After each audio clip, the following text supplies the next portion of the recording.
Hello అందరికీ, అందరూ ఎలా ఉన్నారు? మేము బాగున్నాం. మీరు బాగున్నారా? చూసారా, ఈరోజు నేను క్యాప్సికమ్ గ్రేవీ కర్రీ చేశాను. క్యాప్సికమ్ గ్రేవీ కర్రీ చాలా బాగుంటుంది. మీరు కూడా ఒకసారి ట్రై చేయండి. అందుకోసమని ముందుగా ప్యాన్లో నూనె పోసుకొని వేడి చేసుకోవాలి.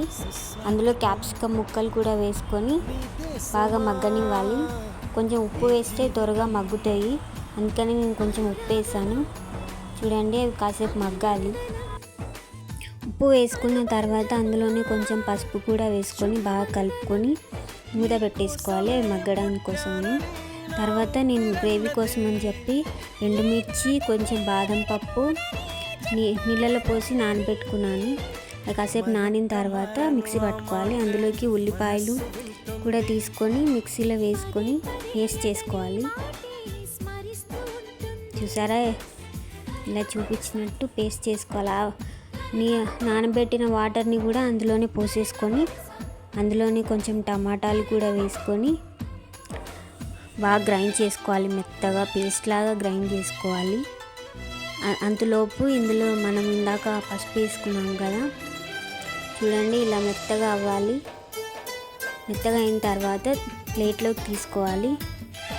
ఇక్కడ మనం పేస్ట్ చేసుకున్నాం కదా, చూడండి ఇగో ఇలా మెత్తగా పేస్ట్ పట్టుకోవాలి. ఇందాక మనం క్యాప్సికమ్ ముక్కలు తీసేసిన అదే ప్యాన్లోనే హోల్ గరం మసాలా వేసి కొన్ని పోపులు దినుసులు అన్నీ వేసుకోవాలి. అందులోని కొంచెం ఉల్లిపాయలు కూడా వేసుకోవాలి, ఎందుకంటే మిక్సీలో కొన్ని వేసాం కాబట్టి ఇందులో కొన్ని వేస్తున్నాము. బాగా కలుపుకోవాలి, కొంచెం వేగాలి. అందులోని కొంచెం కరివేపాకు, అల్లం పేస్ట్ కూడా వేసుకోవాలి.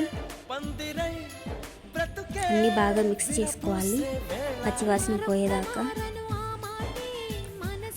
వేసుకున్న తర్వాత అందులోని కొంచెం ఇందాక మిక్సీ పట్టుకున్న దాని గ్రేవీ మొత్తం తీసుకొని వేసుకోవాలి. అందులోని ఉప్పు, పసుపు, కారం వేసుకొని బాగా మిక్స్ చేసుకోవాలి. నూనె దగ్గర పడేదాకా ఉడకబెట్టుకోవాలి. కొంచెం నూనె దగ్గరకు వచ్చిన తర్వాత ధనియాల పొడి కూడా వేసుకోవాలి.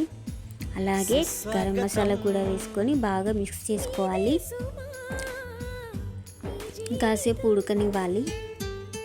ఇలా చూడండి, దగ్గర పడుతుంది, నూనె దగ్గర పడుతుంది. ఆ పచ్చి టమాటాలు అవి వేసినాం కదా, పచ్చి వాసన పోయిన తర్వాత వేయించి పక్కకు తీసుకున్న క్యాప్సికమ్ ముక్కల్ని కూడా తీసుకొని బాగా ఉడకబెట్టుకోవాలి, కొంచెం వాటర్ వేసుకొని. ఫైనల్గా ఇలా అయిందనమాట. చూస్తుంటేనే బాగా నోరు ఊరిపోతుంది కదా.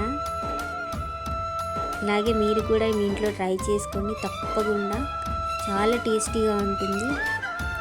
చూసారు కదా ఎంత బాగా వచ్చిందో gravy curry, capsicum gravy curry.